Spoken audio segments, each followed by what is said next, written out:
everyone. It is Thursday, and that means it's time for one of my draft videos. I post one every Monday and Thursday, and this pack is very strong. I mean, Phyrexian Scriptures and In Bolas's Clutches are two of the best cards in the set of any rarity.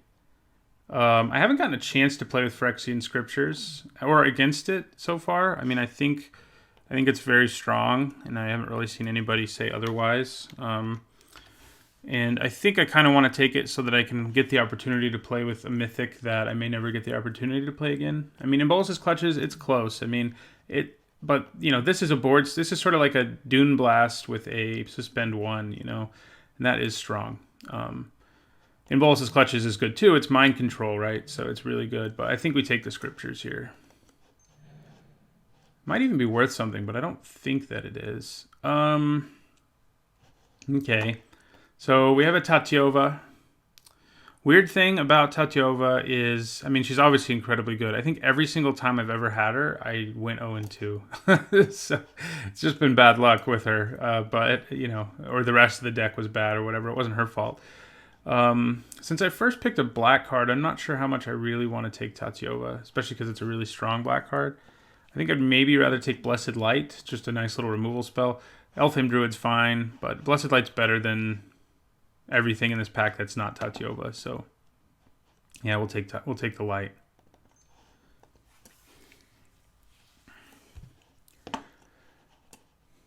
So we have two pretty good removal spells to start things off. Worth keeping in mind that this does pay us off a little bit if we have more other artifact creatures. So yeah. So here I think we take Deathbloom Thallid. I think it's just the best card in the pack anyway. I don't like Chainer's Torment a whole lot. Yeah, so we'll take our Thallid here.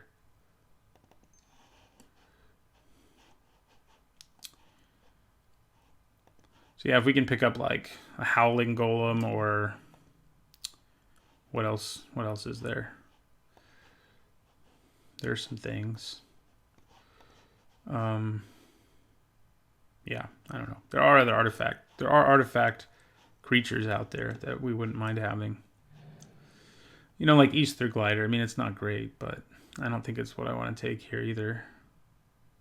But maybe it is. Lingering Phantom is nice in a deck where we already have one historic. I always say historic card. I mean, the Glider's fine, but I think the Phantom's going to be best for us. This guy is cool for Commander, but not so cool for Limited. If you have like a deck with those three colors and it's got really good mana, then you play him, but you're never going to use this part of the text box. He's just a 4-mana 4/3 flyer, which is good, but it's not easy enough to cast in most decks. So yeah, I think we'll take the Phantom. It asks for historic historic stuff. I'm a historian. You think I could say historic? Anyway, okay, this pack is not awesome. Thallid Soothsayer is not bad. Urza's Tome's not bad, and it does incentivize us. You know, we do sort of want to be historic. This color pair has some historic stuff going on, but I think I like Stronghold Confessor better than any of the other options here, historic or otherwise. It's basically a 4-drop because you don't really ever want to play it as a 1-drop. So Rampaging Cyclops is pretty good. So are we going to be black-red? Are we switching it up? Or do we want to take an Urza's Tome? I mean, I say he's pretty good. He's fine. Same with, Chronicler can be good, but you have to have the right composition of deck or it's not that good. I mean, Invoke the Divine is fine. Having one of these in your deck is fine. Main board. So I could try to stick white. I mean, it's not like either of these is like a huge sign that red's open. I mean, these are both playable white cards. So yeah, I think we'll take the Invoke the Divine here. Okay. Well, there's another Rampaging Cyclops. There's also a Baloth Gorger pretty freaking late. I think I'd probably take the Gorger. And maybe we end up splashing these if we pick up like a... Yeah, we'll see. That's a late Gorger. I think that is a significant sign that green is a little open. So there's a Howling Golem. Another Stronghold Confessor. Bardic Wanderer. Also a Benalish Honor Guard, which is fine. no green, so we have to choose. Maybe we choose a colorless card that works well with Phyrexian Scriptures or Lingering Phantom. I think we do, and I think I'd rather have the Howling Golem than a Partick Wanderer at this point. Okay, well here's some decent white around late. There's a good chance Excavation Elephant ends up being good enough in our deck since we're incentivized to take historic cards. But Knight of Nubenalia is a fine 2-drop. It is awful against saprolings, but I'd be able to get one of these if I wanted, I think. It's less likely that I'll get like decent 2-drops going forward, I feel like. Okay, Llanowar Envoy is perfectly solid. See, there's our elephant. And I think we take it now over a Voltaic Servant, yeah. And another one. I don't really want 2, I don't think. I'll take a Power Stone Shard. Maybe we end up with... Oh, that's... I'm pretty happy to get Urza's Tome that late.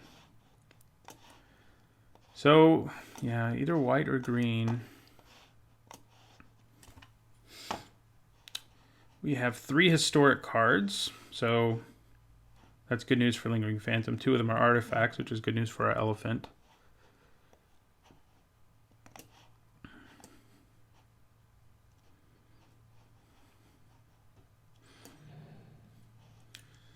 Mending of Dominaria. Now, this card is fun. I haven't gotten a chance to play with it, but there's an Icy Manipulator in this pack, and it's way better. Yeah, I mean, we do have a Skittering Surveyor, but we don't. There's no reason to be splashing anything at this point. We don't exactly know what our colors are going to be. An Icy Manipulator is one of the best cards in the set, so it's definitely what we take. And it happens to be historic, which we have cards that care about. And our Excavation Elephant can get it back. Baird is nice, but it's not. He's not Icy Manipulator. I'd be really happy to get Baird back. I don't think it'll happen, though. Yeah. Ooh.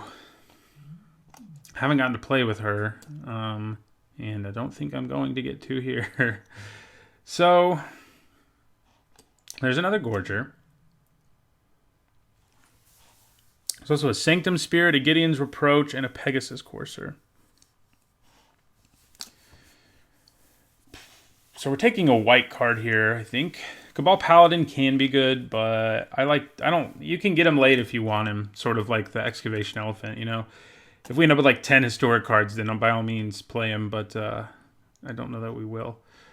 I'm sort of leaning towards the removal. I mean, Pegasus Courser is great, and this is situational removal, I guess. But we don't have a ton of removal at this point. Maybe I just take the Courser, though. I think it's better than Sanctum Spirit in most decks. Yeah, I think I'll take the Courser over the Reproach. Yes. Done. Two-headed Giant would be sort of nice if that's where we were. So Rona is nice. And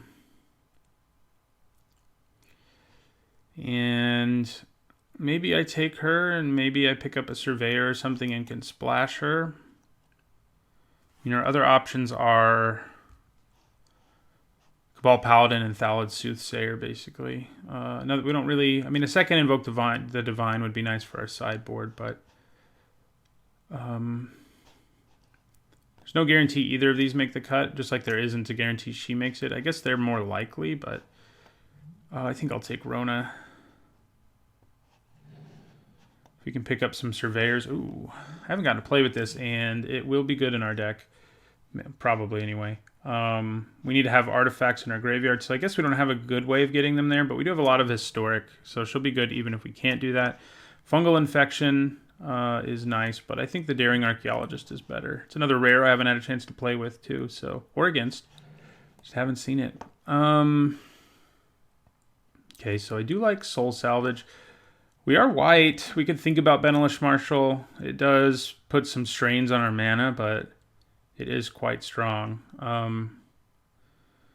And the other options we have here are fine, but they're not great. Like Soul Salvage and Aether Glider, you know, they'll make the cut, but the Marshal will be a lot better. If we play the Marshal, we're probably not playing Rona, but I think we want the Marshal.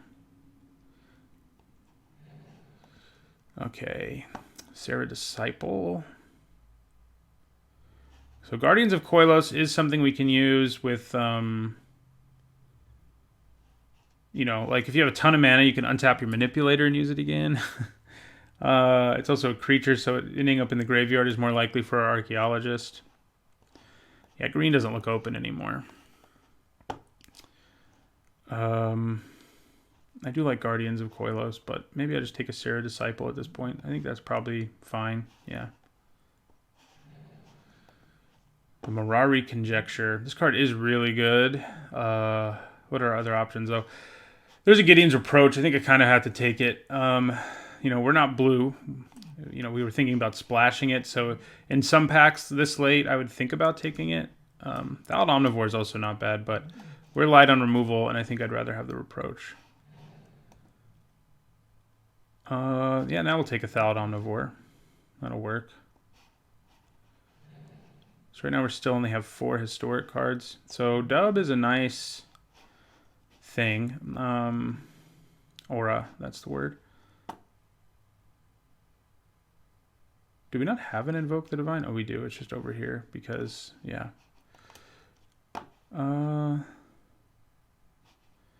Dub or Serra Disciple. I think I'm going to take a Dub here. Turning any creature into a threat is nice. We'll take another Gideon's Reproach. And we'll take a Stronghold Confessor. I don't really like Shield of the Realm very much.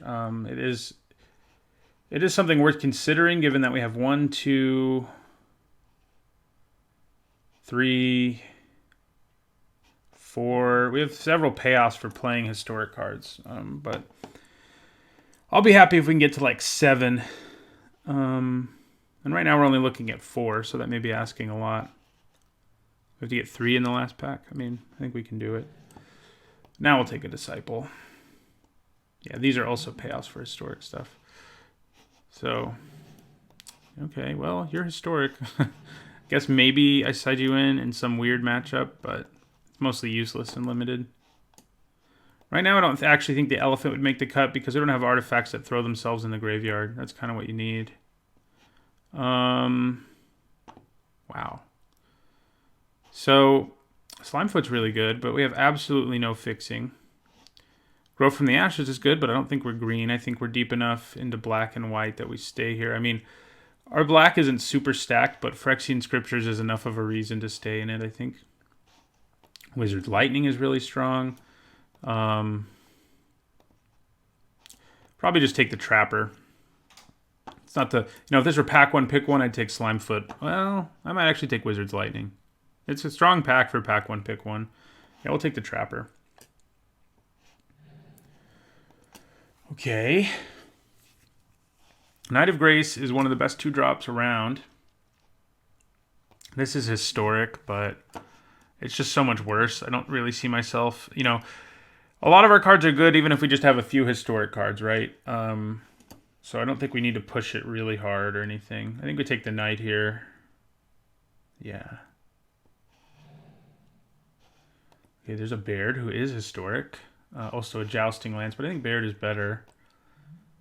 Triumph of Gerard's not bad and also historic, but I think Baird's better. I think it's just the best card in this pack. Spore Swarm maybe comes close. Academy Drake's not bad.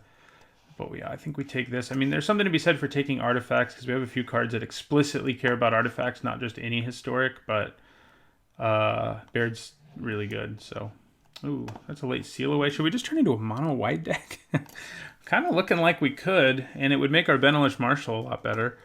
But yeah, we definitely take Seal Away. Cal the Cavalry is good too, but Seal Away is better.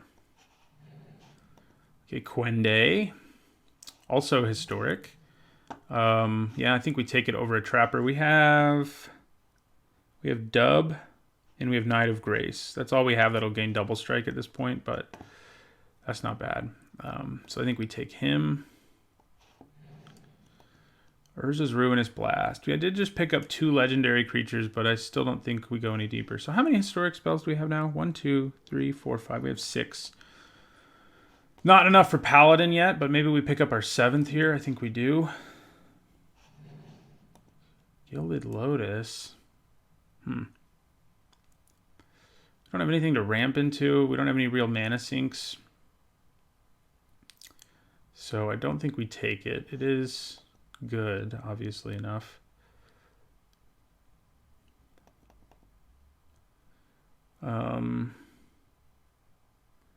What else am I going to take? I'll take Servant or Shield of the Realm or Adamant Will. None of those is very exciting to me. I think I'll take the Lotus. I mean, I don't think there's a chance we play it, but it could happen. It would definitely make Rona easier to play. We'll take another Blessed Light. A random Sparring Construct? Sure. Don't know that we actually play it, but hey. Another Elephant? Why not?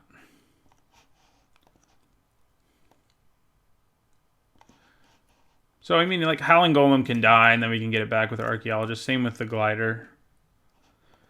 Is Archaeologist the only card we have that explicitly cares about artifacts? Do the rest, are the rest more flexible? I think they are. Yeah, they are. Oh, this will get Double Strike. I forgot about it. Take a Guardian, I guess. Probably not going to make the cut. We have several cards we need to cut already, so... So, if we went almost mono white and like ran... I think we could definitely make a deck that just cuts everything but Lingering Phantom and Phyrexian Scriptures. That's black. That'll be way better for our Marshal. Don't want the Compass, even in a deck that wants this much Historic. So what are we losing out on, really? Not a lot. White was so open that we could make this deck mono white if we really wanted to, but I don't think we do. I think giving up the Scriptures and the Phantom is a little too much, a little too much to give up. So we need to cut one more card.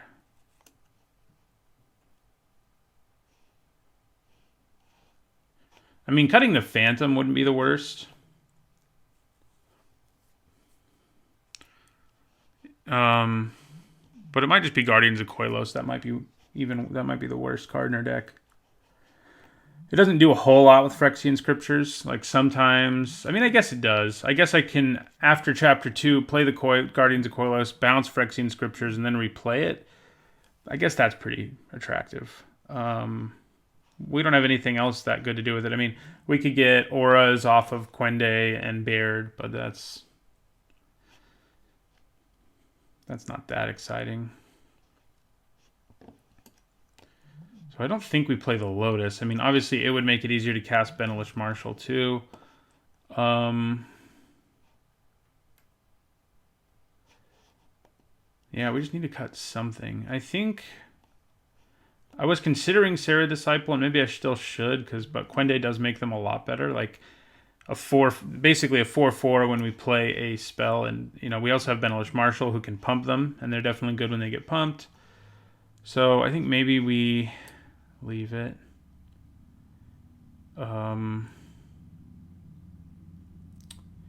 Yeah.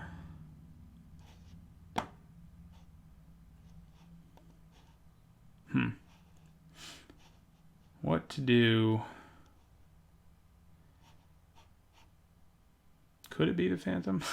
Do I keep ending up like it's like if this were double black, we could get away with so few swamps. We probably have to run like 6. We'll be like 11 plains and 6 swamps, maybe 5 swamps. We do have a couple ways of drawing cards, but not a lot. I probably have to run at least 6 swamps, and maybe more. Probably not more though. Man. No. I need to stop looking up there because I just have to cut something. So we could move Invoke the Divine to the sideboard. I think that's a real option. Yeah, let's do that. Okay. This deck looks like fun to me. Looks good, too. Though lately when I've thought a deck looks good, it hasn't usually been a good omen. So, is this enough swamps?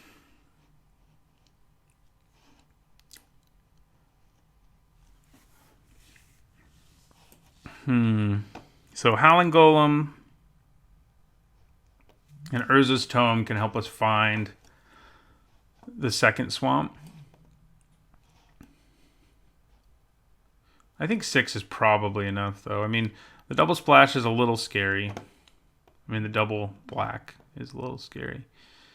But I think we'll be okay.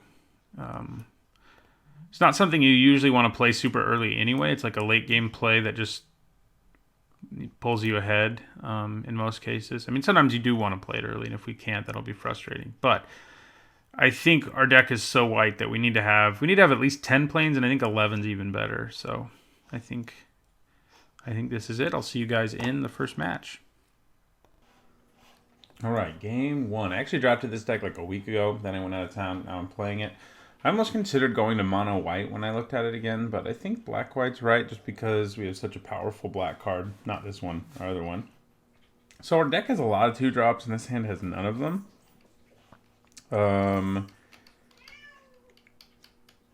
That said, it's not a terrible hand, but our opponent mulliganed. I think we can do better on a 6 and a scry. Maybe. Yeah, I mean, we just have to top a land. You know, I think we can do it. If there's not one, we scry it to the bottom. If there is one, we keep it. Yeah, we'll keep it. That other hand probably would have been about as good as this one, but, you know, hindsight and all that. Okay. But we do have turn 2 Serra Disciple that if we can draw a third land, we'll be at 2/2 2 turns in a row. Which is pretty nice. Arcanist. Okay, we did draw a land. So yeah, we play our Disciple here. I think maybe we just go for the glider and just start trying to kill our opponent in the air. Although they're blue-white, so chances that they have a creature flying. Yeah, just a Howling Golem. Do we play our own Howling Golem now? Doesn't seem terrible. But yeah, I think just trying to go for the race here. Let's try to go for the race. Attack for 2. Howling Golem will draw us a card, which I'm happy to do.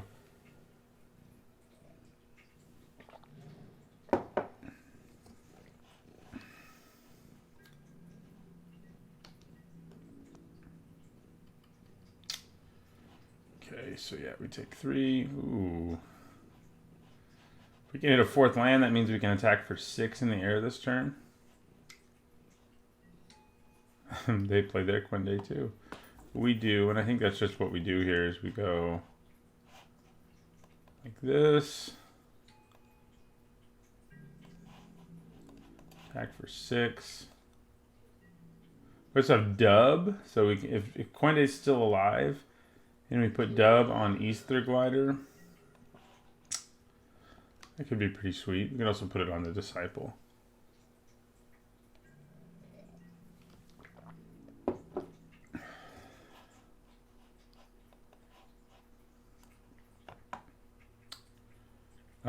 So that's 6. I think we take it. We have Gideon's Reproach for if we really need to kill something, which, you know, could happen. So if they tap out here, I think I put Dub on this, and that allows us to attack for 6 again, right? No, math's wrong. 10. Yeah. They're pretty close to tapped out, though. They could have, what's it called? The blue bounce spell. So since I drew Baird, maybe I go more conservative here. Play Baird instead of Dub. Makes it a pain for them to attack while also giving us a really good blocker and still allowing us to attack for 6. I think that seems pretty good. So that's what we'll do.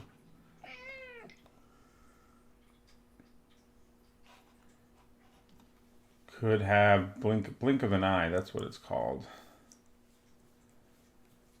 Because of Vidalian Arcanist. Seems like they must have it, otherwise it wouldn't be thinking here. So if they have a bounce spell, I think we can still survive. They have a bounce spell and a removal spell. 4, 6, 8. We actually still survive, assuming they don't have something else, because they can only swing for 9.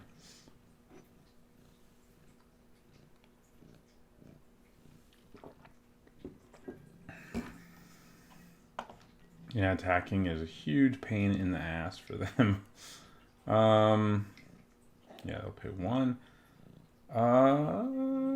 Is it wise here to block just because a pump spell kills us? I think it might be wise to block. They have to use something here. We make them use something no matter what, and that makes this block not just like a crappy throwaway block. Like, they have to do something to save Quende here.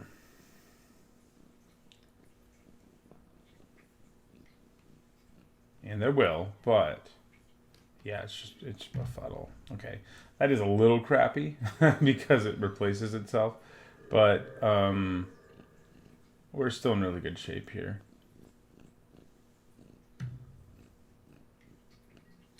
Especially now that they're tapped out. Okay, so we're just gonna put dub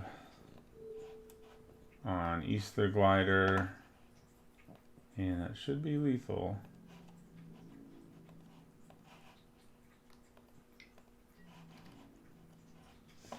So for a blue-white deck, they did not have any flyers, which is good news for us. Well, that went pretty well. We got to do basically all the Quende stuff we were hoping we'd get to do. Have Sir Disciple be crazy, and also dub. So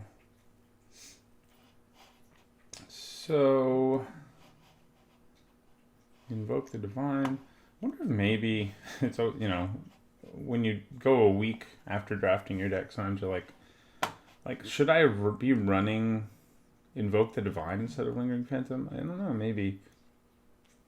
It is pretty good in our deck. I mean, it's not going to stay dead for long. Same with Excavation Elephant, like, maybe.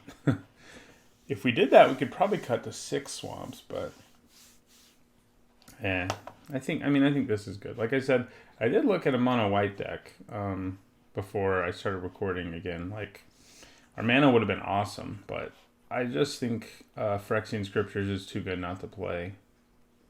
And it makes our mana less awesome, but games are so long that a card like Phyrexian Scriptures is really good. Because it just, like, ends the game, basically. Oh, that's a good hand. Turn 2 Knight is very good. And Tome and Icy Manipulator, I mean, Tome to a lesser extent, but Icy Manipulator is also really good.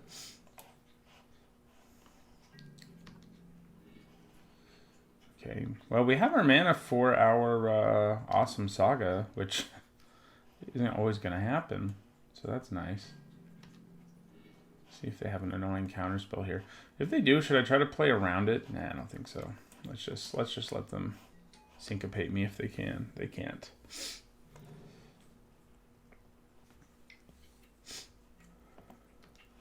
Yeah, that's annoying. Ooh, yeah. Definitely play the Trapper here. That means next turn we can play... I might actually play Tome and Knight of Nubenalia next turn. It depends what's going on. Playing Icy Manipulator when you can actually use it is obviously generally going to be better. In this way, I still get to build my board. I still get to tap down the Courser. Yeah, so go ahead and play our Tome here. Tap down Pegasus Courser. And we'll attack for 5. Yeah. We will attack for 5.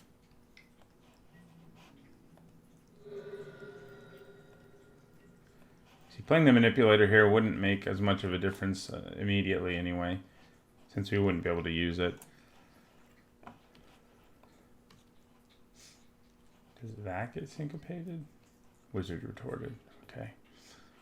Well, rather have that happen to that than either of these, so I'll take it. But especially because we can play Manipulator, tap something, and then tap something else with the Tracker's ability.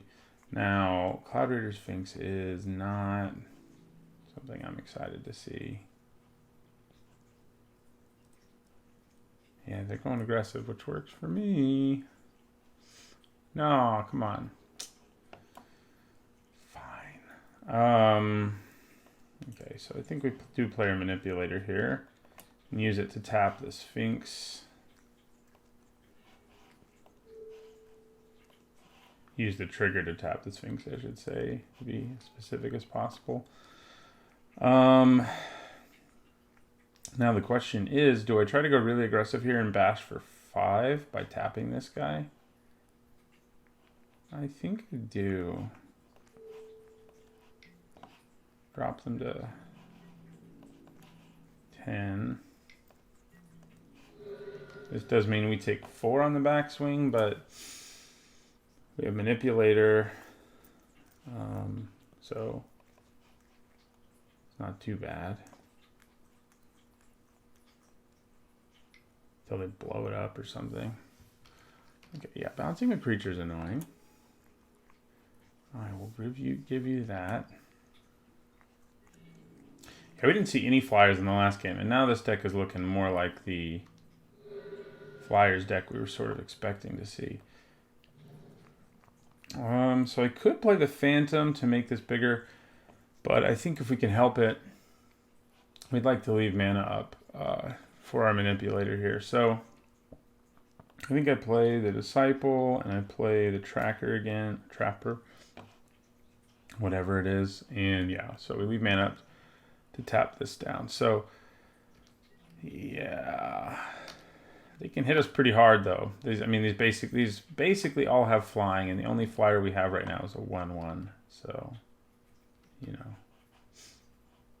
definitely tap the Sphinx down though at begin combat.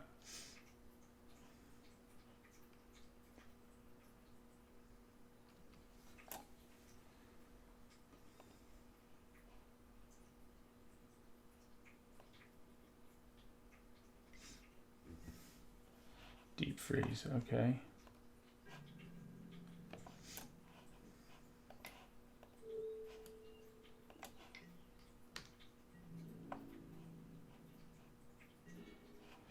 I like that they weren't brave enough to attack. Okay, so I think we just empty our hand out here and play our big Phantom, who can attack really well on this board, and then play a land. Just to be safe, I'm actually going to play the land first in case they cast Syncopate here, and they don't. So, all right. So our board presence is nice. We also have a way to loot, should that emerge. Our board presence was nice. I mean, now it's still not bad, but it's not as good as it was. Ooh, hello there.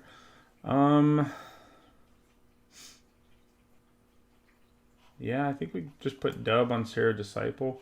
I mean, I know it already has first strike, so that's kind of poopy, but it does also have flying. Yeah, so we'll put it here. It has double first strike, which, you know, should be double strike, right? Isn't that how that should work? All right, they take the 3.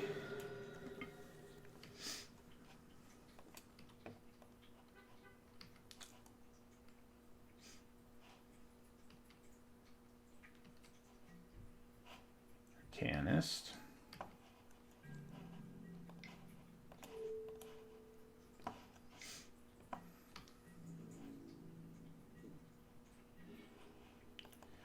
Okay. It's pretty bad right now, so I'm kind of planning on looting. But first let's attack with our Disciple. Just because it can't block and it's not a good attacker either. Those things combine to make me a little less than enthused about it. Okay.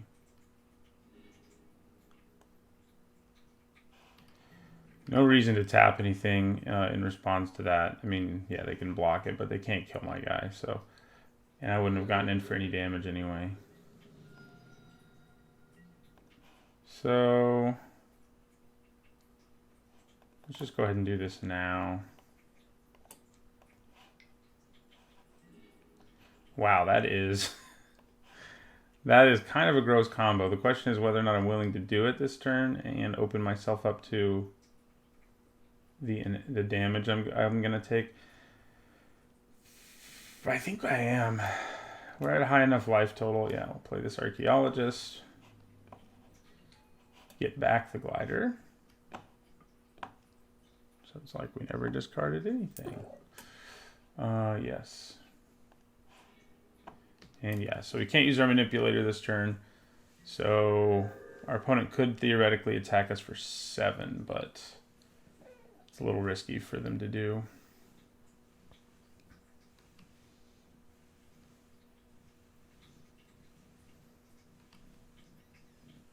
But they could do it.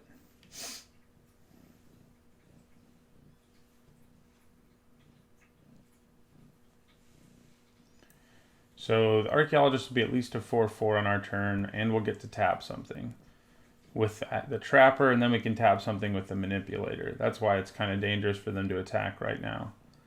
Because we have pretty easy lethal, and we can tap down at least 2 creatures. Oh, also the Disciple will be a 4/4. We'll have a bunch of historic triggers.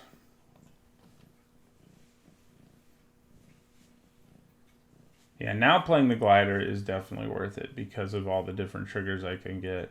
Even though it's still like pretty terrible attacker and obviously can't block at all on this on any board. So it's a bad attacker on this board is what I mean to say.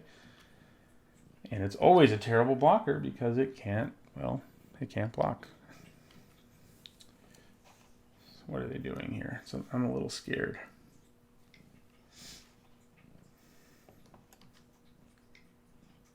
Ooh, okay, well, that's gonna hurt. That is very conservative, but I'm down with it. Okay, so should I loot first? I think maybe I loot first. Yeah. Okay, so let's play Easter Glider. Daring Archaeologist gets bigger, you get temporarily bigger. So if we tap, let's tap the Sphinx down with this trigger. Wait a second. Yeah.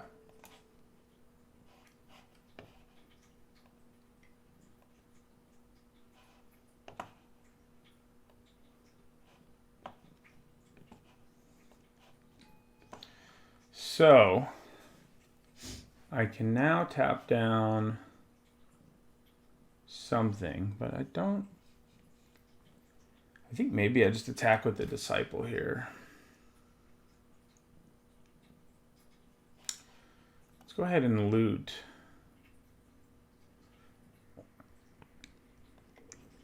Yeah, just in case. Okay. And okay, so the problem, it's not that much of a problem.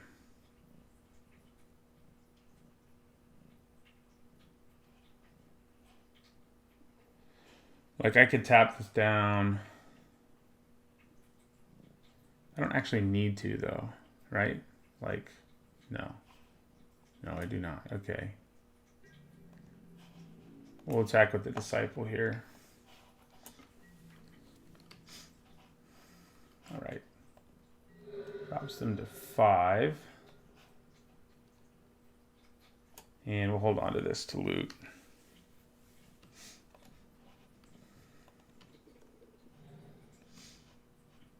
Yeah, they're going to draw some cards with that eventually. Another Arcanist. So I think tapping down the Courser is actually best now. We don't want them to gain life. If we can help it. Yeah. Ooh. So this is interesting because it could potentially blow up most of my board too, but it's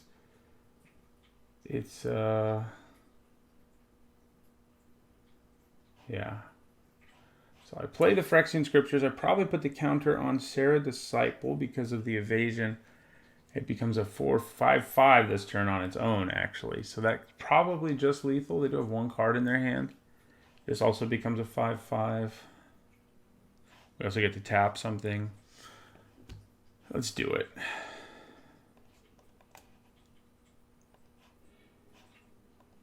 Yeah, all these triggers. And we'll tap the flyer down. Yeah, okay, we got there. All right, deck seemed pretty good here in the first match. Let's see if it continues to be. All right, match 2. This is a good hand, especially if I can draw 3rd planes. But we also have our sweeper that can just end the game.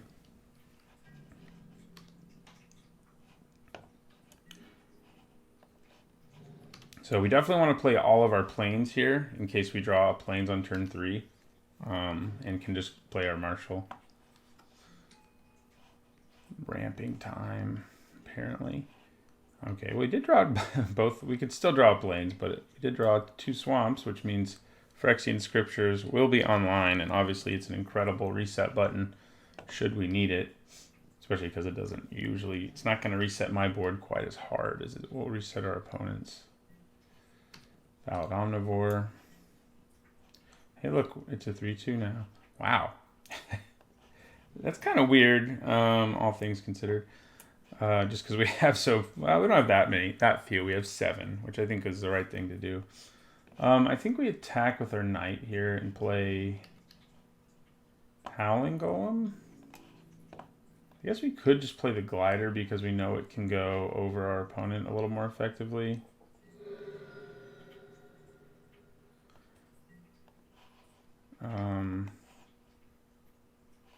The golem can block, but it's not like it can effectively block. So yeah, let's just play a flyer. So, you know, if we can get our opponent to dump their hand and we just get to play our scriptures, put the counter here and keep our Howling Golem and Easter Glider alive, that's going to be pretty great. Whether that happens, I don't know, but...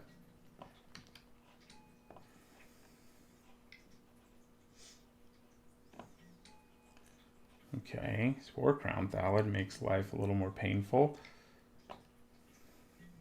That's for sure. Okay, Seal Away is here. I think I just attack and play Howling Golem though. Keep the race going here. And then there's a significant chance that next turn the right thing to do is play Phyrexian Scriptures.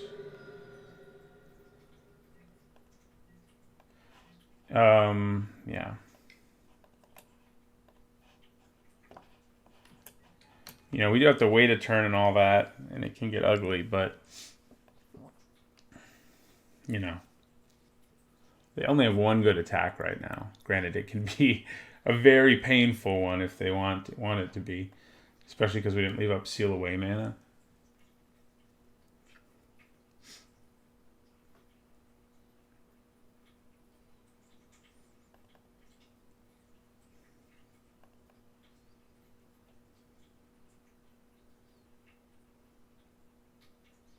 Yeah, I mean, they could attack us for 10. That's what they're going to do. If we play Phyrexian Scriptures, like, that's something to keep in mind, that they can basically just go all in and try to kill me because they don't have anything to lose because they're going to lose everything by the time it's my next turn. So, yeah.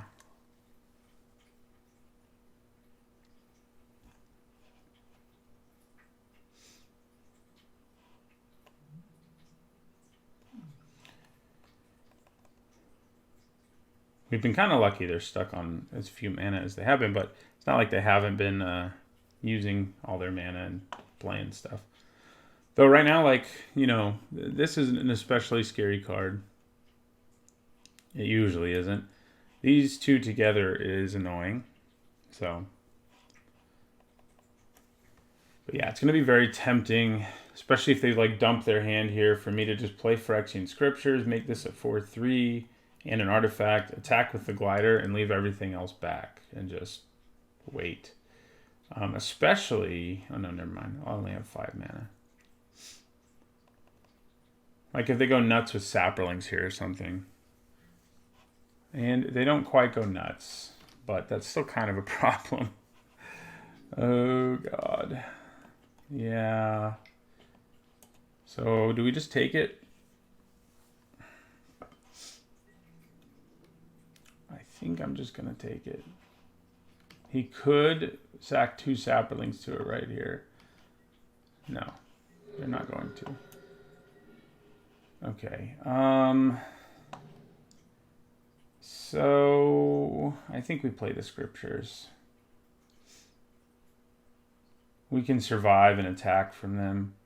Yeah. Not too much effort. Right, so let's say we put Howling Golem here, which we will. And then we take 2, 4, 6, 7. Yeah, I think it's our best option right here.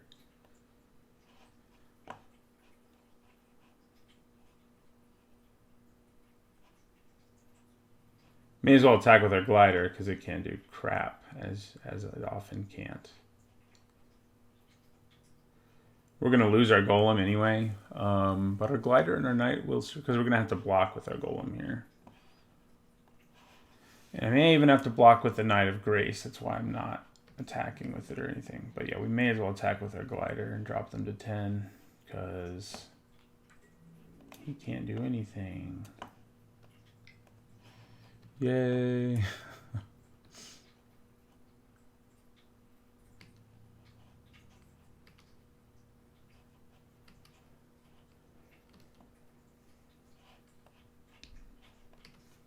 So,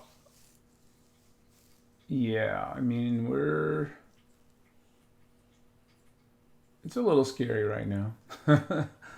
But the good news is our opponent basically can't play anything on their turn unless they could have the 1 black, 1 green, 1 generic destroy target artifact or enchantment card.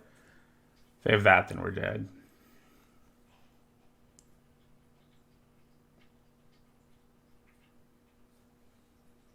They don't quite have mana for like Spore Swarm, which would kill us. Yeah, they have 3 potentially. If they tap this, put a land into play, they have 3. Spore Swarm costs 4. Sprout Swarm? I always call it Spore Swarm. All right, so we drop them down to 10.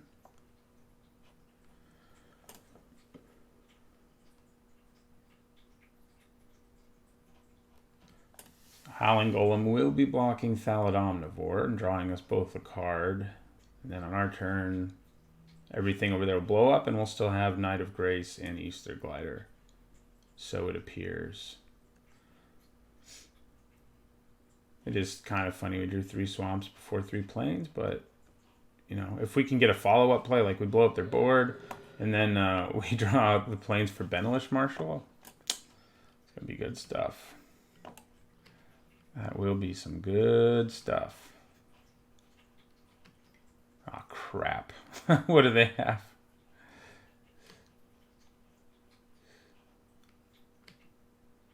What can they possibly have? I'm scared. We waited too long to play the Scriptures, I think. We were greedy. Oh, okay. I mean, that sucks, but it's not enough to kill us. Oh, we do have to lose Knight of Grace now, basically. Yeah, we do have to lose our Knight of Grace. Block Thallid Omnivore with it. So this isn't going to be like a, hey, guess what, you win the game kind of thing. It is going to be, you would have lost the game without me kind of thing, though. And that's still pretty good.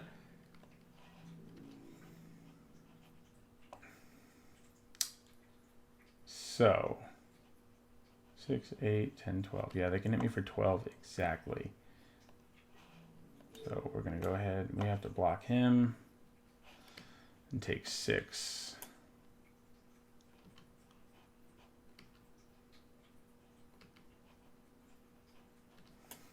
And yeah, there's no reason for him not to sacrifice something here. He may choose to sacrifice this so that he still gets in for 6. If he sacks a saproling, he gets in for less damage, but he does gain 2 life. So there's that.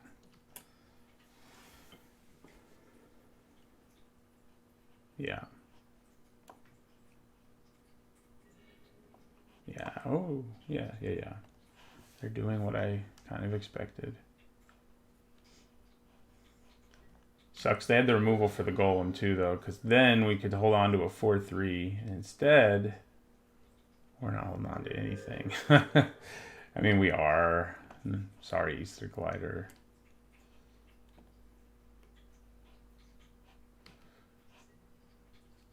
Yeah, gain. Yeah. Makes sense. Gain some life. So I guess I play the tome in dub and just say,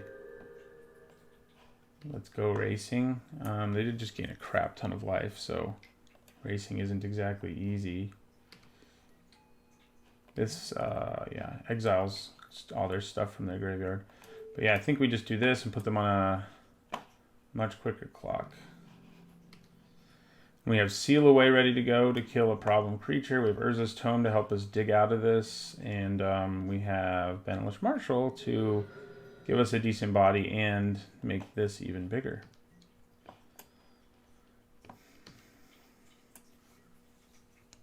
Okay, that's what I like to see. We're going to go ahead and loot real quick here. Actually not going to be looting because we have things we can exile. Do we really need this land? Or would I rather... I guess it doesn't hurt. We'll exile the golem. We actually have ways to get back an artifact, so let's exile the scriptures.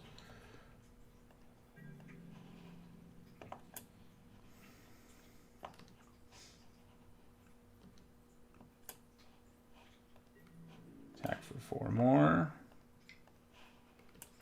So now we have 2 removal spells. Granted, they're only good if our opponent's trying to attack us. So, but still, we do have them. Look who's back. Gonna loot again. This time we're just gonna discard because didn't really make a difference there. Yeah, we'll attack for 4. What we don't want them to do is play more saprolings and gain more life, which is a very real possibility, especially because we can't stop them from gaining the life, even though we have these 2 removal spells in our hand. We just can't stop them. So if they played a poop load of saprolings right there, we would have been in trouble. So we're going to use Reproach here. They don't have anything else in play, so seems like a good time to use it.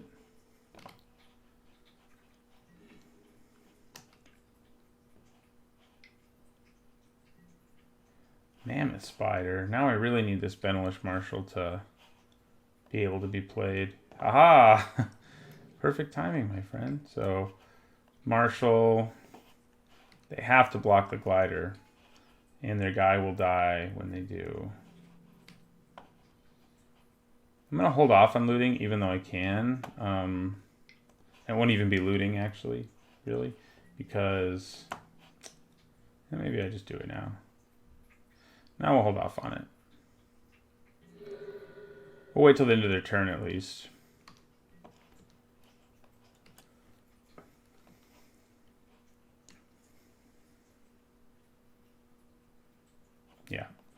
Yeah. Well, luckily we didn't wait too long to play our Phyrexian Scriptures, though it was close to being too long. Yeah, we don't, I mean... This is our best sideboard card, but I didn't really see any reason to bring it in. So I won't. So yeah, I mean, if we were the mono white deck, playing this guy would be so much easier, but this is way more powerful. So I think we made the right choice.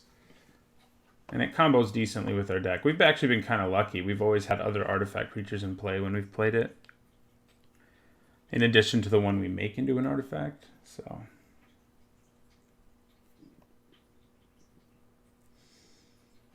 yeah, being able to get Guardians of Koilos, turn 4 Scriptures, turn 5 Koilos, I guess. No, yeah, that would be pretty great. I was trying to think of how that's not great. It is, because we would have killed all their creatures by then, and then we can play this and put it back in our hand and be ready to use it again if our opponent, builds up their board or whatever. This isn't the greatest hand, especially on the draw, because it's so slow, but it's not bad either. And Baird is going to be good against their nonsense. I think we keep it. I mean, yeah, it's not ideal, but we have twos, and we have a few twos, and if we could draw them, that would be awesome. We drew dub.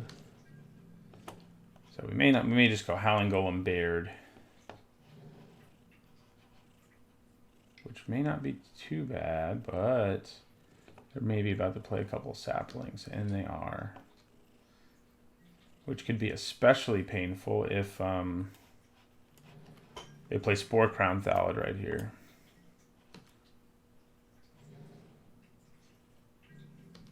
No, we're just going to take 2.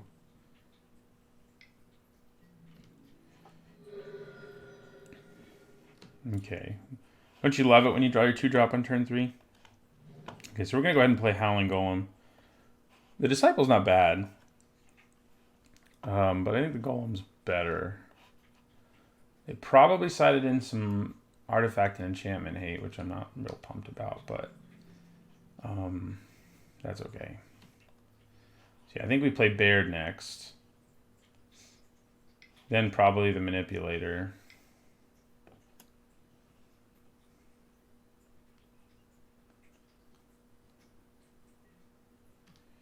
Bailoff Gorger. Yeah, we're going to have to take a hit from that before we can... Ooh, hello. Yeah, I think we still play Baird.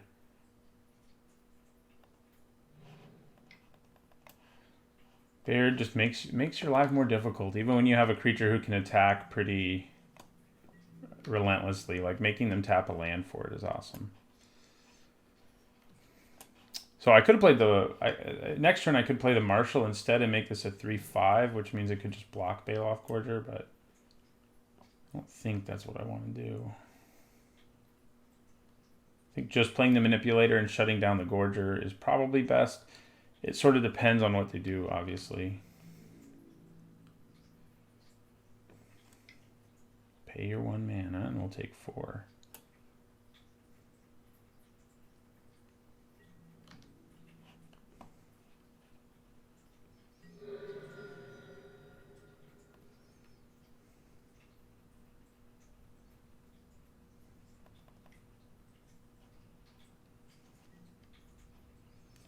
Ooh, that's not good.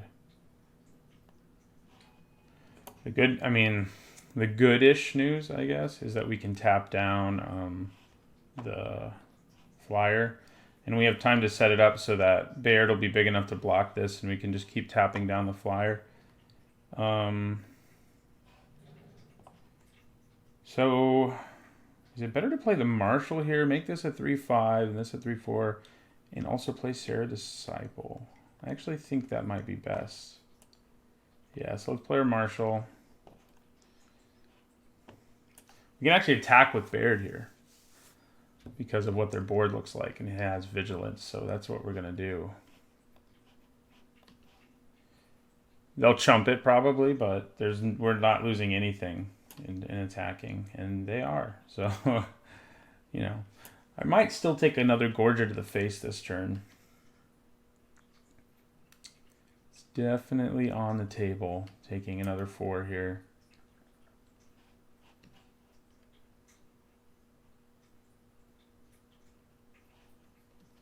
I haven't gotten to play with this, but I have played against it, and I mean, I've thought it was good since the set was released. And it is.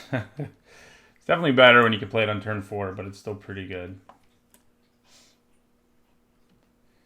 It's not as good as our saga, but it's very good.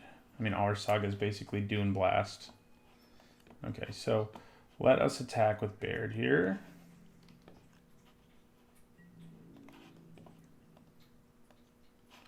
Sure, a cleric is going to jump in front of him. Or you can, yeah, I mean, they could even just take 3. They are at 20 after all. And then we'll also play Sarah Disciple.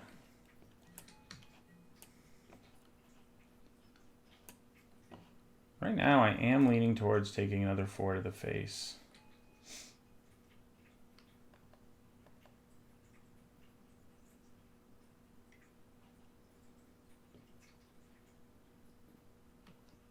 Don't play Torgar. Having to deal with Torgar plus this would be great, you know. So this is a reason to bring in our enchantment hate. Definitely a reason. Oh.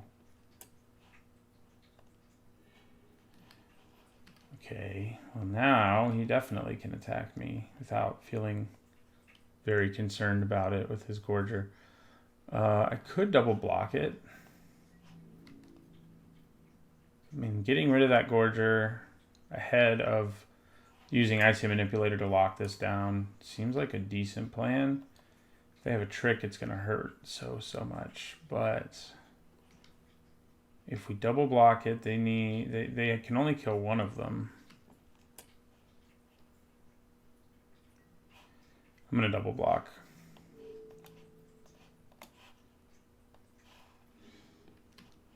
Because then Icy Manipulator will do what we need it to do. If they have a trick or another Vicious Offering here, we're in pretty bad shape, but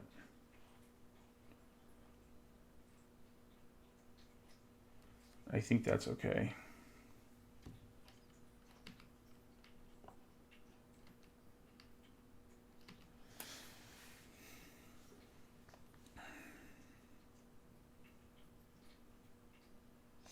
We do get to draw cards. I mean, I'm 99% sure he kills Baird, right?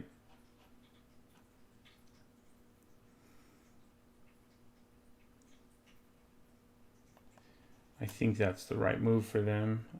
If they have a trick, they can kill them both, though, like I said, or a Vicious Offering or whatever. Well, if we draw our saga again, we can play it. Oh, crap. They have something. Fungal infection. Yeah, that's enough. That is enough to screw me over there. We're in serious trouble. Except it doesn't screw me over as much because he's only killing Howling Golem. So that's nice for us. Okay, so we could still hold off on playing the Manipulator here because this isn't going to be able to attack, but we can use it to tap down the Gorger this turn. So I think we do it.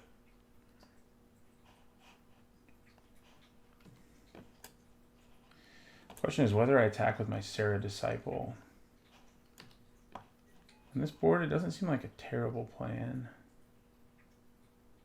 But I don't think I do. It doesn't seem like a good one either. They can block all the saprolings, so. All right, so here comes this. Plenty of creatures to eat. But no haste. So there's that. I'm probably going to end up having to put Dub on Baird and start tapping down. So Baird's big enough and start tapping down the demon with Icy Manipulator. Basically.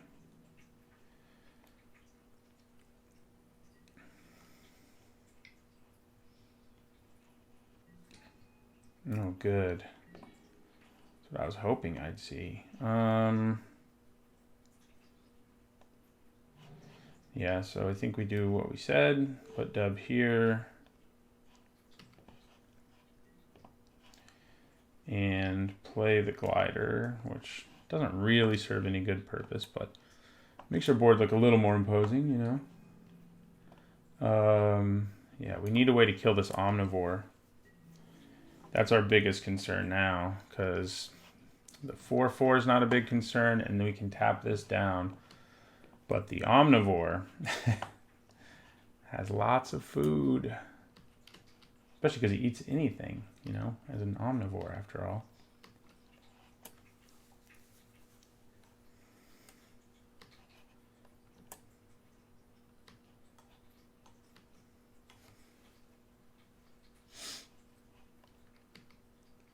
This would be a nice time to draw our saga, but oh god. Yeah, we're definitely bringing in the enchantment hate. We've seen two very powerful sagas. The only good news is they can't really attack with everything once things get crazy, but that's still not that good of news because we still have to find a way. Yeah. I actually do have enchantment hate. We have two blessed lights. We have enchantment hate main board basically, so we just haven't seen it. So yeah, we'll tap down our demon. Their demon, our demon, you know, whatever. They also have plenty of mana to pay for whatever the hell they want to do because of Song of Freyalise. And so Baird is blinked a little bit here. So we have to block it. And we will. Sarah Disciple will block it. 5, 7, 9. Yeah. 5, 7, 9. 11's the most they can do. Maybe I don't block it. 3, 5, 7, 9, 11. They can do 13. Yeah, so they don't need that much more help to kill us. Okay. Block we do.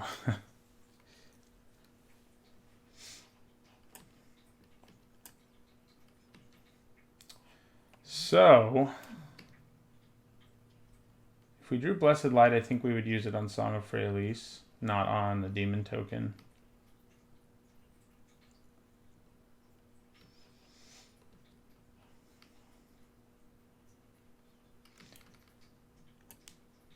So yeah, I think the two Blessed Lights main board is enough. We probably don't want to side in Invoke the Divine or whatever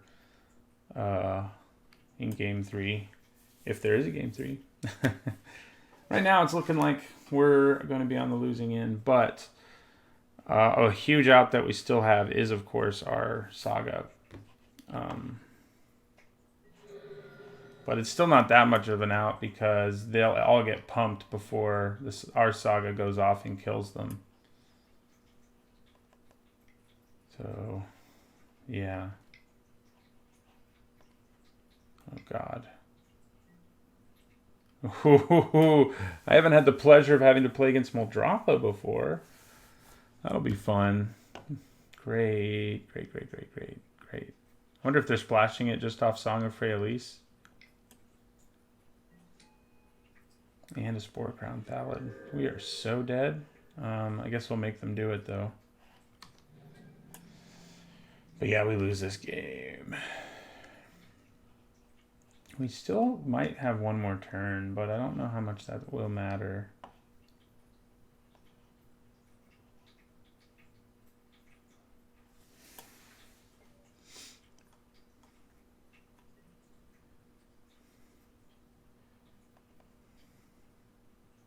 So they can replay Rite of Belzenlock. That's actually all they can play from the graveyard. For now. That's still really, really good, though. Like, getting to cast that again. Then if one of these creatures dies, etc. Yeah, they're just going to go right to combat. And we didn't tap anything. Yeah, didn't really matter.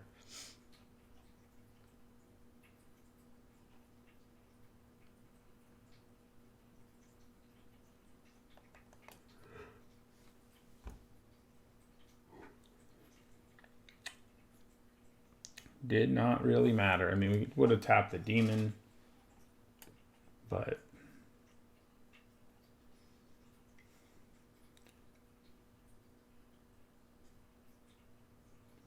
okay.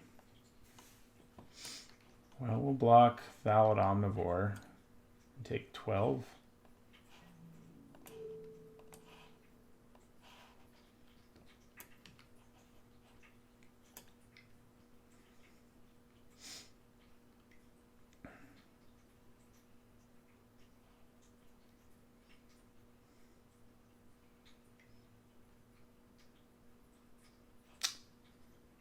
What? I don't even know. Oh, Wild Onslaught. Yeah, that'll do it.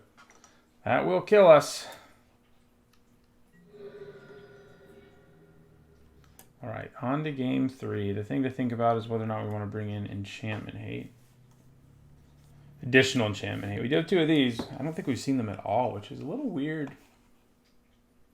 I don't think we do. I think we're good as is. Now, the nice thing is this could blow them up earlier. But I think we're still fine with our deck how it is.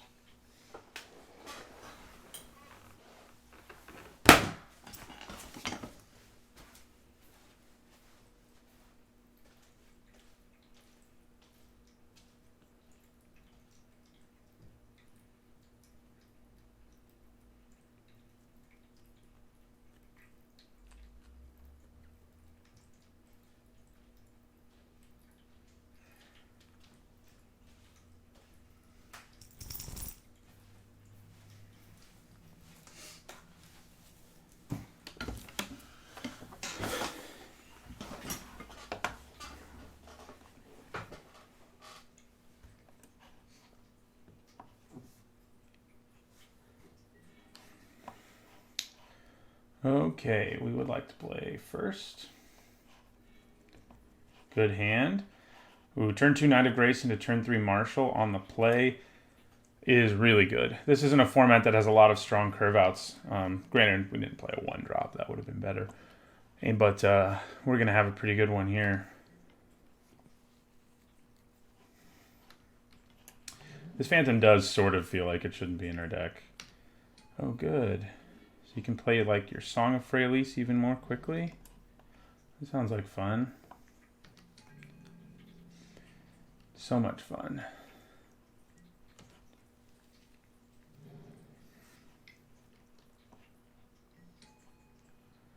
Okay. Hey, Blessed Light. All right, so we'll play our Marshal here. Makes this a 3/3, which means we can attack with it.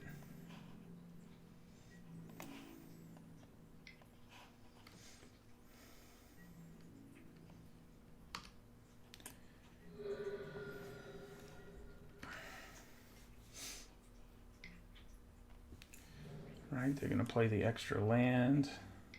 Great. We're not too far away from Blessed Light at least, but hey, you're 4/3 now. Okay, we did draw another creature, which I don't mind. So yeah, we'll just attack with the Knight of Grace here.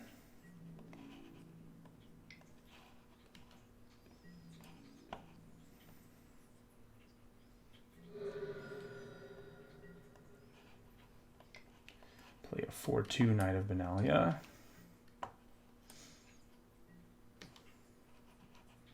So we'll have Blessed Light mana next turn.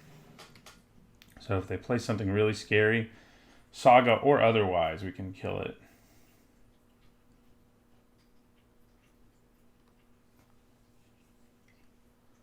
Unless it's an artifact or something.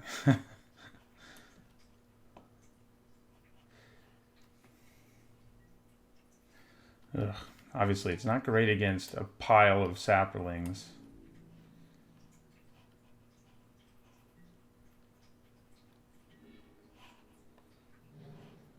So, I think we attack again with the Knight of Grace, mixing up cards here. And then the question is, do I use Blessed Light here to kill the card drawing engine our opponent has over there? Or do I wait and like kill a Spore Crown Valid or a problematic Saga?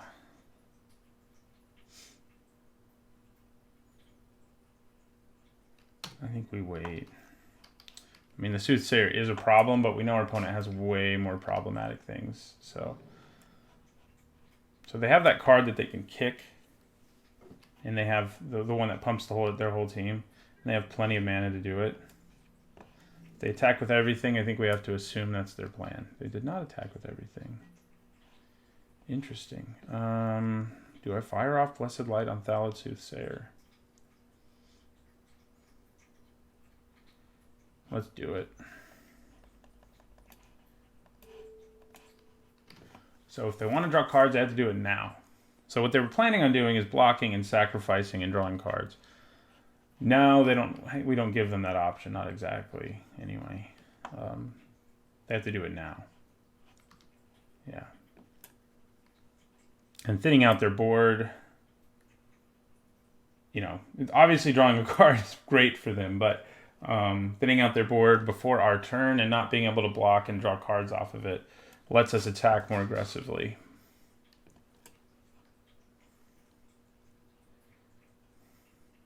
Can sacrifice himself, by the way. So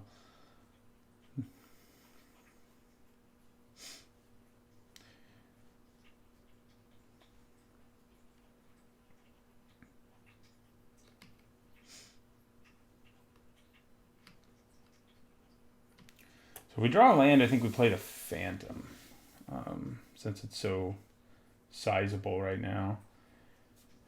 And we have Urza's Tome to get it back if we need to.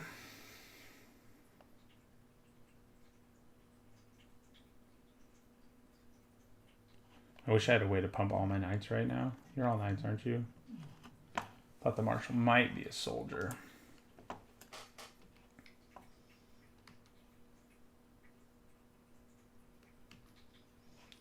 This sacrifice should be himself. Yeah, it is. Oh!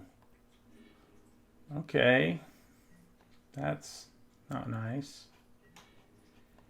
Okay. Fine. Do we still attack with our knight here? We do have Gideon's Reproach, which can give us a pretty decent blowout. I think that is what we do, and then play the Tome.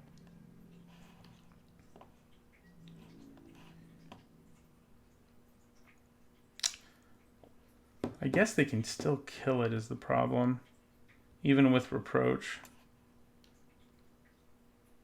Because I attack, they quadruple block it, right?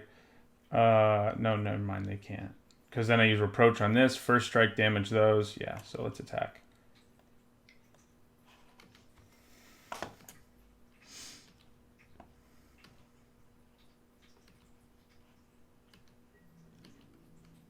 All right, they go to 7, and now we'll just play Urza's Tome, which we can use and probably will use at the end of their turn.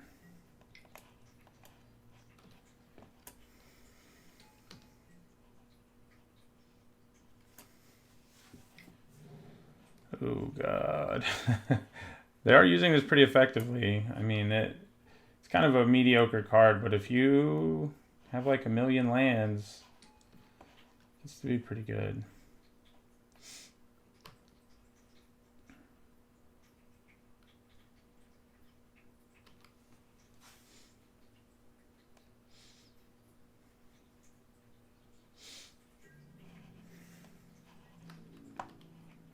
I don't have any good blocks, so I'm assuming they're coming in with a few saprolings here, but they may be afraid to.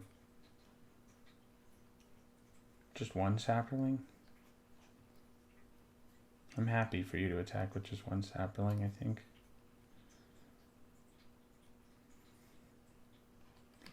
Happier for you to attack with nothing. Okay, so we'll go ahead and loot here.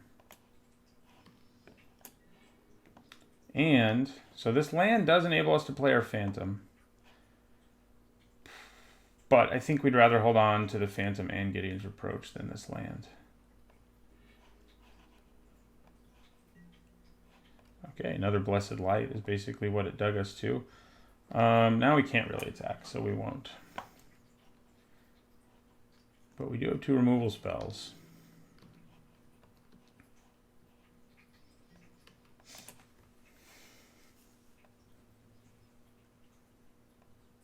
Can't play them both, but we have 2 of them. Can't play them both this turn, I should say. So they're about to play Muldrotha, who luckily we can just kill. Yeah, they don't get anything out of it right away. That would be a problem. Am I wrong? No, I'm not wrong. Okay. So let's go ahead and Blessed Light Muldrotha here.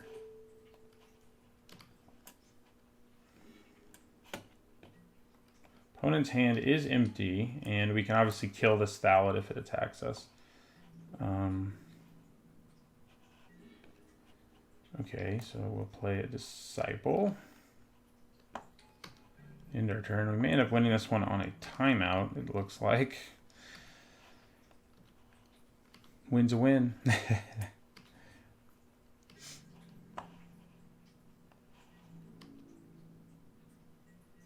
Yeah, nothing. Yeah, we'll go ahead and loot again. We will discard a land again. Play the Trapper here.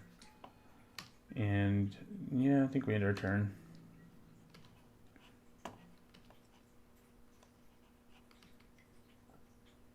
Ooh, what's happening? Oh boy. That thing is so much better in this format than it looked like it was going to be. Ooh. Well, we'll play our Manipulator here, makes our Disciple bigger, tap down, Omnivore, I guess.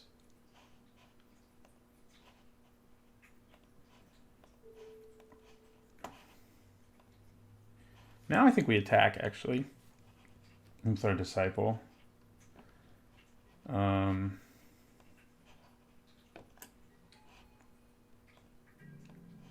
Yeah.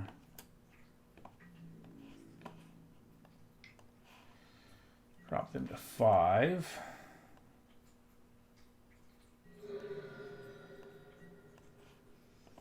And in their turn.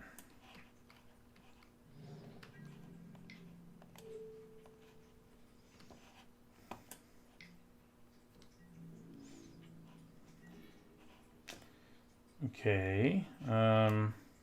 Still think we attack with our 1/1 here. It's not going to be bigger this turn than that. We also don't have an artifact to get back, but I think we still play the Archaeologist. Arbor Armament. Okay. If you declare block, I'm just going to use Gideon's Approach. I could tap it too, but I think just killing this... Let's assume our opponent's not about to run out of time. Just killing this is a good move either way, as opposed to just tapping it. So, because it shrinks all their saprolings.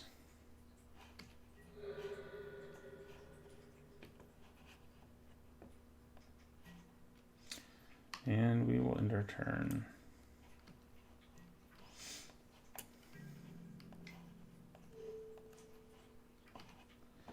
I'll tap their Omnivore.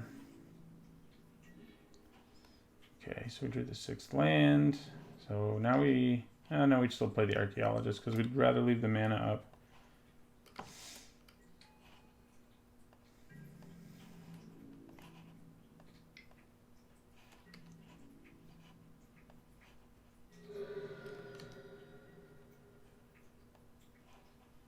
All right, we went on a timeout. I think we would have won that game eventually. We'd sort of taken control after killing the Thallid and getting the Manipulator in play. So I think we would have gotten it timeout or not. Although they could have gained a crap ton of life eventually with their Omnivore. So, but anyway, on to match 3. See if we can pick up a trophy. All right, going into the final match, hoping for a 3-0. So it's a good hand. We have, I mean, we can't cast Scriptures, but having it in the hand, especially if we can hit a swamp at some point, does usually feel pretty good. I think we play the Knight before we play the Disciple, unless we can like guarantee, unless we know we can play a card with that's historic. We're gonna play our Plains because of our Marshal, and we'll play Dominaria instead of the Disciple. This is because this has a better chance of like attacking through whatever they play here than and of doing more damage, and this can attack against a lot more things because it is flying. Yeah. Could just slap Dub on it and go all in on a crazy aggressive plan. We do have Phyrexian Scriptures too. I'm kind of leaning towards the dub plan here. Yeah, let's just go aggressive.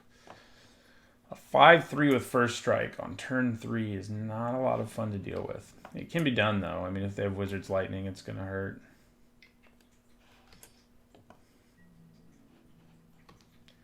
We definitely have the kind of hand where we can go all in on a plan, because if things go south, we can get out of it. You know, takes us a turn, but we can get out of it.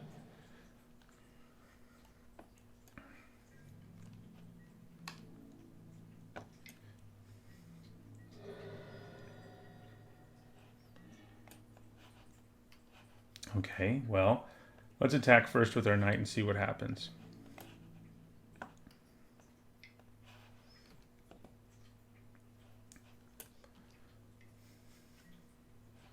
Gift of Growth. So thanks to first strike, we can use Gideon's Reproach here to kill this. Yeah, we can.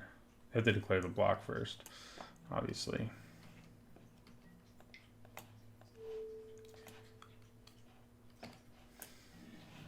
So we kill this thing, get a 2-for-1 in the process.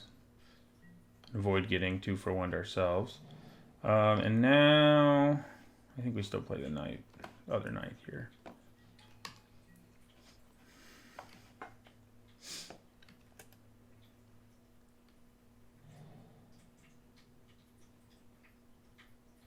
It would be great if they tap out for something big here. That's not that big. I'm not too worried about that, actually. But if they had, and then we cast Blessed Light on it, that would have been pretty strong. Like, really hard for opponents to recover from. You're not going to attack with your Warcry Phoenix? That's like what it's for, man. I mean, there's no good blocks for our opponent, no matter what. I think if I were him, I'd attack, just because it's like... There's too much first strike over here. We should draw Quende. That would be nice, right? Let's play this land in case we end up needing to Blessed Light something, although that seems highly improbable. And we'll attack with both of these. You just gonna chump stuff? Yeah, you are. That can come back, so I guess that makes sense. We will play our Disciple finally. He's been rotting away in our hand. Luckily, we haven't really missed much. We haven't drawn... The only historic spell we have is one we don't really want to play at this point.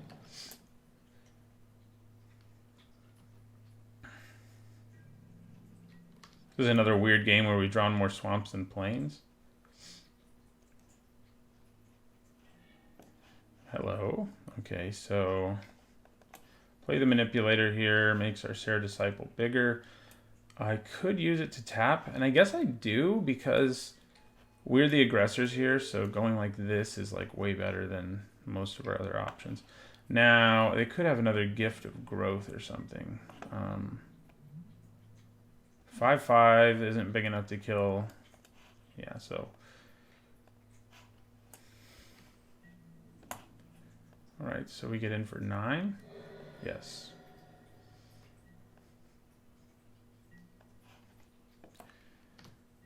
It's going to be hard for our opponent to come back from this without something completely insane.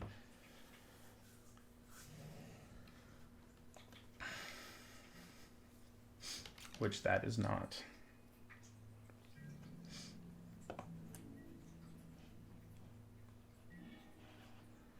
Okay, so we play this Golem to get this up to 2/2.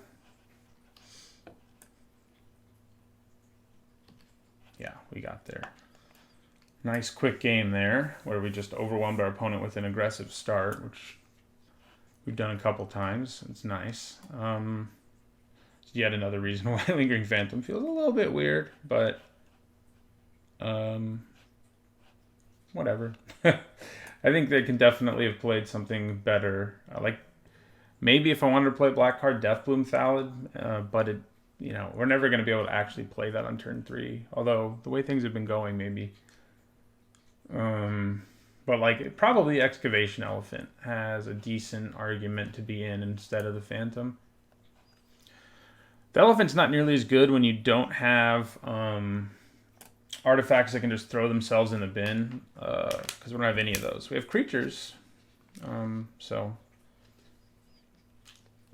I like it a lot, especially with the candle that, you know, the -5/-5 candle that you sacrifice and just keep getting it back. I'm sure if you've been watching my drafts, you've seen me do that. It's pretty strong. This is a good hand. Turn 2 Knight of Nubenalia into Pegasus Courser can just like in games. 2 little commons too. Plus we have our all-powerful uncommon in Icy Manipulator. This deck, you know, no matter what happens, had a ridiculously high power level. We have some very good rares and mythics, and then we have some very good uncommons like Icy Manipulator. Opponent mulled to 5, which is rough. We've also been crazy lucky getting our black mana. I mean, we do have 7, so it's not that lucky, but it's felt a little weird to just be like, oh look, we can play our Phyrexian Scriptures whenever we want. Why not? Oh, yeah, we definitely play the plains here. Because if we draw a 3rd one, depends on what our opponent does, but the best thing to do might be to play our Marshal.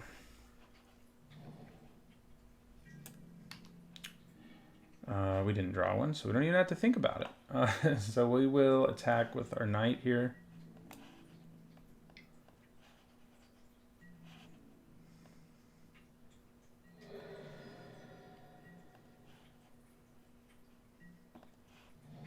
Play Pegasus Courser.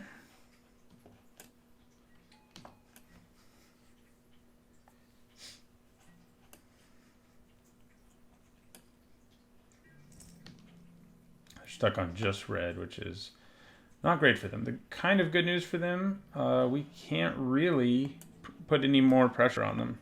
If we draw mana for Benalish Marshal there, I'd say their chances of winning were very, very small. They could have a removal spell still, no? But they have time now. We have so little to do that we're just going to play. I mean, it doesn't suck to do or anything, but if you can, I like playing this more frequently when I can use it right away. But we didn't have anything else to do, so and it is really gross to play against an opponent who's mana screwed because it's just like, you know, what are they going to do? They can't do much. Attack for 3. No. Interesting. Well, there's no reason to tap this guy down, so we're just going to attack with both of these for 4. Then we'll play Guardians of Koilos. We're not going to return anything. He's just going to be a big guy out there who we can also give flying to.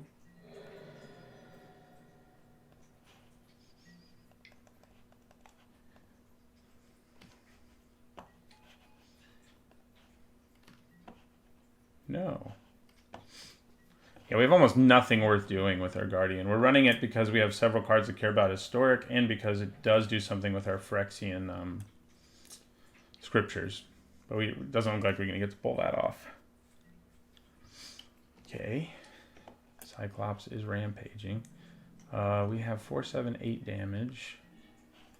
Okay, now we have more. We're going to play Benalish Marshal.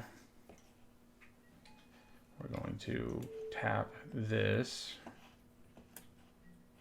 We're going to attack with everything and give Knight of Nubenalia flying.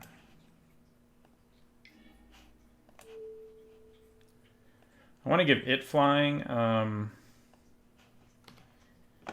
because they can block and kill it, and it wouldn't have been lethal either way. So it's close enough, so, but not quite. So if I'd given flying to this, they'd be at 2. Yeah, would be the difference, but they also would have killed our Knight. Not really worth it. Not losing anything and putting them at 3 is better. Is it trophy time?